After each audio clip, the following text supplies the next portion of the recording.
Hare Krishna. Hello friends, how are you all? I hope you all are fine. This is Ritendra Rathod and I am teacher of Shrimad Bhagavad Gita. And today I came with very special lecture. Today I am going to make all of you explain about the Shrimad Bhagavad Gita and the psychodynamic theory or the theory of the Sigmund Freud. I am trying to compare Shrimad Bhagavad Gita with the Sigmund Freud theory or the psychodynamic theory. Before I start my lecture, I would like to introduce Shrimad Bhagavad Gita. This is Shrimad Bhagavad Gita as it is, written by S.C. Bhaktivedanta Swami Mahaprabhu from ISKCON temple, and this is the most authentic source, and I must have to say that this is the only book of humanity rather than religion, and I am only trying to propagate the humanity on basis of Shrimad Bhagavad Gita, because Shrimad Bhagavad Gita is the best way to morally motivate to anybody, and I am only trying to address the moral value on the basis of Shrimad Bhagavad Gita, and trying to morally motivate to those people who are actually frustrated and attempted to commit suicide in order to bring them out from the frustration and also from the darkness. And it is my objective, or it is my primary goal of this lecture of conducting or preaching of Shrimad Bhagavad Gita is to make our India free from the suicidal death, because I don't want to, I will never allow to anybody to die because of the suicidal death, because of suicidal attempt. So we have to start. Let's begin.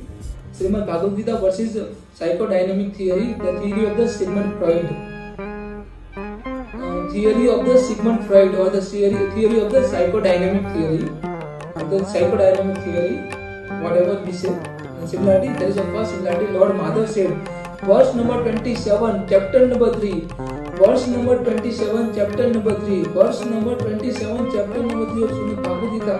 Please try to misunderstand. Please listen very carefully. Verse number 27, chapter number 3 of Shrimad Bhagavad Gita.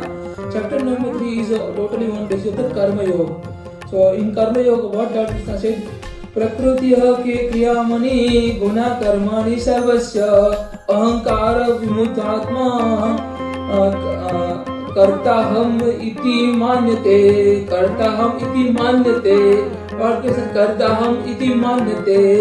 प्रकृतिः क्रियामणि गुणाः कर्माणि सर्वस्य अहंकार विमुक्तात्मा कर्ताहम् इति मान्यते. Lord Krishna here said the purport or the meaning of this verse is the bewildered soul is under the influence of the three modes of the material nature. The bewildered soul, the bewildered spirit soul under the influence of the three modes of the material nature thinks himself to be a doer of all activities. Which are actually carried out by nature. So this is said, we should not have to consider ourselves as a doer of the all activities. Lord Krishna here said each and every individual soul is bewildered, and whenever their soul is bewildered, their particular soul is influenced by the three modes of the material nature, Rajas, Tamas and Sattva, three modes of the material nature, the passion, or dynamic, the passion, darkness, and also the goodness. Is all three modes of the material nature. The bewildered soul is under influence of the three modes of the material nature, and consider himself to be the doer of the all activities which are actually carried out by the nature, by the three modes of the material nature. What Lord Krishna said further in verse number 14, chapter number 3. Verse number 14, chapter number 3. Indriyani mana buddhira. Lord Krishna here, this is also one of the favorite verse. Indriyani mana buddhira asasya adhishtanam uchyate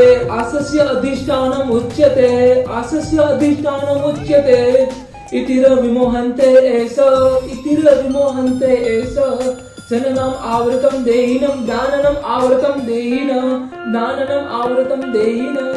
I must have to repeat because this is also one of the favorite verse, and you all have to listen very carefully. Please listen it very carefully. Verse number 14, chapter number 3. Verse number 40, chapter number 3 of Shrimad Bhagavad Gita. Here Lord Krishna says, Indriyani mana buddhina asasya adhishtanam uchyate itira vimohante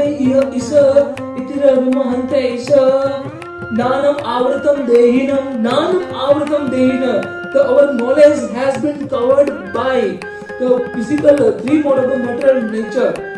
means this our Indriyani, Mana Buddhi and our senses, these all are mainly responsible for covering, for making a layer of our knowledge, the spiritual science, the material science, as well as our transcendental knowledge, the Man, Buddhi and Indriyani senses, is all covered. If we can't control, if we fail to control Man, Buddhi and our Atma or our senses, then we will definitely get bewilderment. So here said the meaning of the purport of this verse is the sense, the mind and intelligence. What to say? Here says the sense, the senses, the mind and intelligence. The senses, the mind and intelligence are the sitting place of the lust, are the sitting place of the lust, are sitting place of the bewilderment, are sitting place of the lust, like expectation, undesirable expectation, burn like a fire, which wells the real knowledge, which wells real knowledge, which wells transcendental knowledge, which wells real knowledge of the living entity and bewildered him, and this all are responsible for the bewilderment of our soul or transcendental knowledge. This is said in verse number 27, chapter number 3. What Lord Krishna, Lord Rishikesh further said, verse number 41, chapter number 3 of Karma Yoga, verse number 41, chapter number 3 of Karma Yoga, verse number 41, chapter number 3 of Karma Yoga. Tasmat tayam indriyani adu. Lord Krishna here said, what you have to do? Instantly what you have to do to control your man, buddhi and senses? What you have to control? What you have to do to control your mind? What you have to do to overcome from the lust?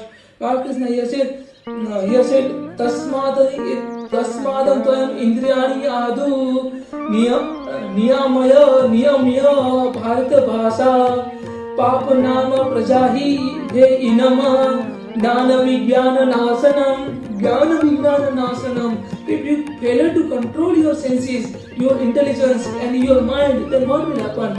This all will definitely indulge you in the sinful activities, and these all are mainly responsible for the destruction of your science or destruction of your transcendental knowledge, of your real knowledge. This all will be destroyed, mainly responsible for the destruction of your real knowledge. So here Lord Krishna said, meaning of the purport of this verse is, therefore, O Arjuna, what you have to immediately do? Arjuna, you have to do based on the Bharata. Oh Arjuna, based on the Bharata, you have to do in the beginning, in the very beginning, the curve, this great symbol of the sin. Means in order to grab a great symbol of the sin or the lust by regulating the senses, like the senses of vision, what we have to see, by the ear, what we have to listen or hear, by the nose, we have to sniff or smelling, by tongue, what we have to speak, by our touch, by our skin, what we have to touch. We have to control our skin, our touch. This is the first sensory organ. Our tongue is the second sensory organs. Like whatever we have to speak, we have to control our speak or our word. Then we have to control on our ears, like whatever we have to speak, whatever we have to listen, what we ought to listen and what ought not to listen. We have to decide. Whatever which one means, whatever is beneficial for us, we have to listen. Whatever which related with our goal, we have to listen. So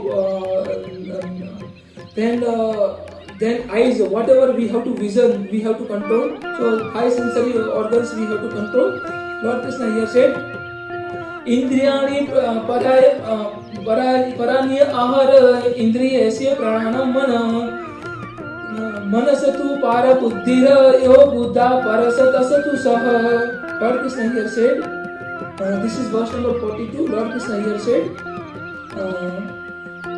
Indriyani parantya ahor indriyahi bahyayam paramamana manasatu para buddhira yo buddhe parasatasatu saha.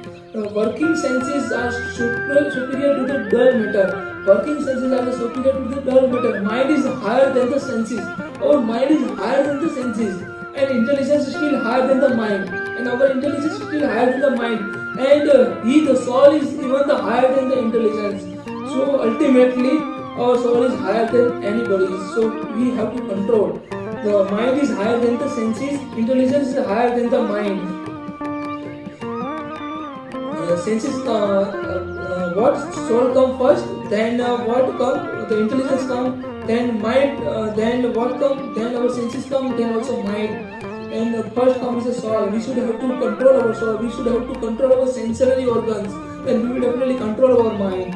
So here said Lord Krishna, in this verse, Lord Krishna said, verse number 42, chapter number 3, the working senses are the superior to dull matter. Mind is higher than the senses. The intelligence is still higher than the mind, and the soul is even the higher than the intelligence. What Lord Keshusudan further said in verse number 43 of chapter 3, verse number 43, chapter 3 of Karma Yoga. Iyam buddhe para buddha bhadava, iyam buddhe param bhadava. समस्त भाई हाथि न मान आत्मा न जाहि शत्रु महाबाहो काम रूपम दुरासदम. The meaning of the purport of this verse is first the knowing oneself to be the transcendental to the material senses. The knowing of oneself to be transcendental and material senses. Mind and intelligence. One should control the lower self by the higher self. Thus the spiritual strength and conquer this insatiable enemy known as a lust. Insatiable, the lust will never be satisfied. If you control your sensory organs like your tongue, vision, your eyes, your nose, your ear, and also your skin, if you control on high sensory organs, and if you miss, you are able to control your mind. What psychodynamic theory? Let's move towards the psychodynamic theory. Psychodynamic theory or psychodynamic psychology. The broadest senses, an approach to the psychology that emphasizes the systematic study of the psychological force, the systematic study of the psychology force that underlie the human behaviors, human emotion, human feelings, and how they might related to early experience, how these all are related with the early experience. It is especially interested in the dynamic relation between the conscious motivation and unconscious motivation. It is the psychodynamic theory is directly dynamic relation between the conscious motivation and unconscious motivation. What we are doing in our consciousness and whatever we are doing in our unconsciousness. So it is a relation. Psychodynamic theory is a dynamic relation. It means it changes within the time, due course of the time, within the time. The dynamic, our psychology has been changed. Our behavior has been changed. Our feeling has been changed. Our emotion has been changed within the time. So it is a dynamic relation between the conscious motivation and unconscious motivation. The term psychodynamic is also used by some to refer especially to the psychoanalytical approach developed by Sigmund Freud. Actually, psychodynamic or psychoanalytical approach has been developed by Sigmund Freud in 1856 to 1939. Sigmund Freud 1856 to 1939. Sigmund Freud developed this psychodynamic theory or psychoanalytical theory. The psychodynamic is a study of the interrelationship of the various parts of the mind. The psychodynamic theory is a study of the various parts of the mind and personality or psyche, our atma, our soul, as they relate to the mental, emotion, and also motivation, also especially to the unconscious level. The mental parts known in the psychodynamic are often divided into two parts. The first one is the interaction of the emotion and motivational force that affect the behavior and mental status, especially in the subconscious level. Whenever we are in the subconscious level, we have to study in the psychodynamic theory is the first interaction of the emotion and motivation force. The interaction of the emotion and motivational force that affect the behavior of the and also mental state. Our behavior, our emotion and also motivational force which affect our behavior and also mental state. The second one is inner force affecting the behavior. Our internal force, our inner force that affect our behavior. The study of the emotion and also motivational force that affect the behavior and also state of the mind. Lord Krishna said the devotion. Actually, Lord Krishna here stated the meaning of the devotion. Lord Krishna said the meaning of the devotion is only state of mind from wherever, place, location, or anything. It doesn't matter whenever you are in the devotion, because it is only state of mind. We can do worship, we can do devotional service at any place or any time.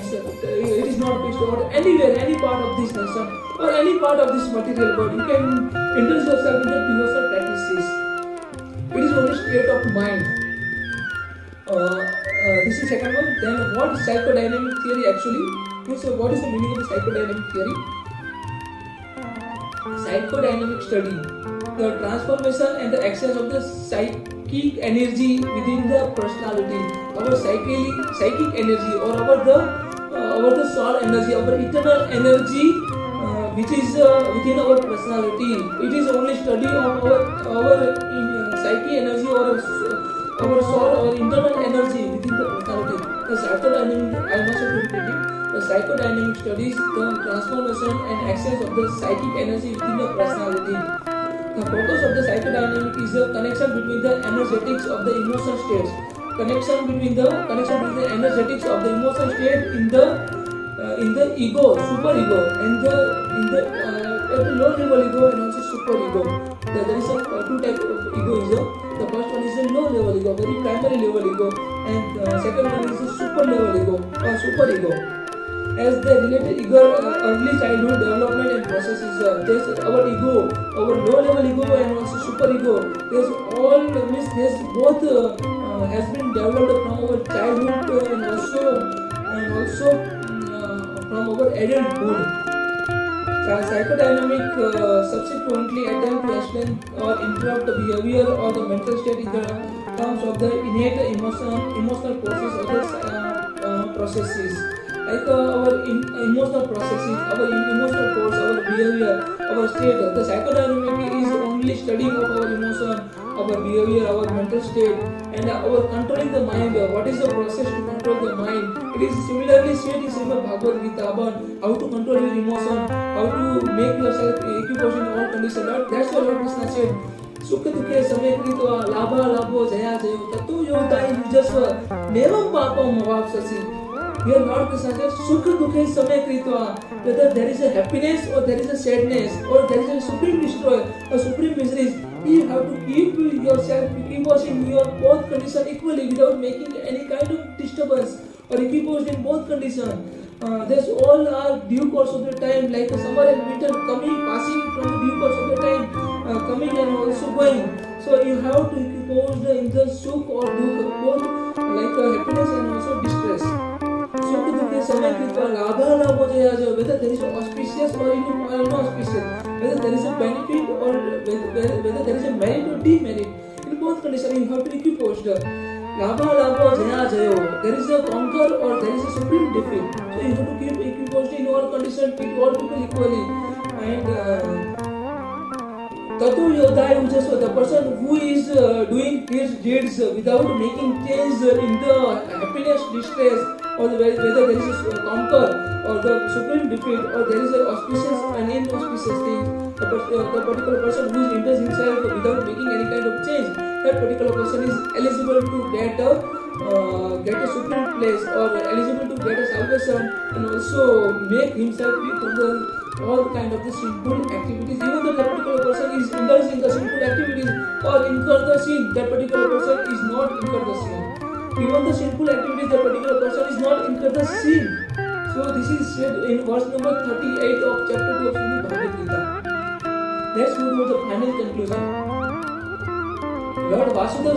Lord Krishna Vasudeva said, we all have to regulate the sense which are five. Our sensories are five. Our eyes, first one is our eyes, second one is our tongue, third one is the ears, fourth one is the nose, and the fifth one is the skin. Our eyes, our tongue, our ears, our nose, and also our skin. Our skin or our touch sensory, we have to control. And if you can regulate five sensory organs, means Lord Krishna here said to Arjuna that if you can regulate five sensory organs far, then you can easily overcome from the lust, and also you can control your minds. You can easily control your minds if you can control your five sensory organs. The Sigmund Freud also talked about the control the mind and how our ego and attitude which reflect on our behavior. How our ego and our attitudes which are reflect on our behavior. Actually, psychodynamic theory and Sigmund Freud derived from the Shrimad Bhagavad Gita, where directly or indirectly, and also whether knowingly or unknowingly, and more or less all prominent people who are well known today they were followed Srimad Bhagavad Gita whether knowingly or unknowingly. Means each and every individual person who are prominent, they means whether knowingly or unknowingly, whether directly or indirectly, they were followed Srimad Bhagavad Gita. That's why today they are prominent people. That's why today they are very non people. So we should have to follow Srimad Bhagavad Gita. And let's move toward the author opinion. This is my personal opinion on Shrimad Bhagavad Gita and psychodynamic theory. Hereby I must have to say that Shrimad Bhagavad Gita is neither religious book nor spiritual book, but actually it is a pure book of the science and a pure book of the humility and science, and which make all of us learn how to live our life with which make all of us Srimad Bhagavad Gita, which make all of us learn how to live our life with a good conduct and with a morality.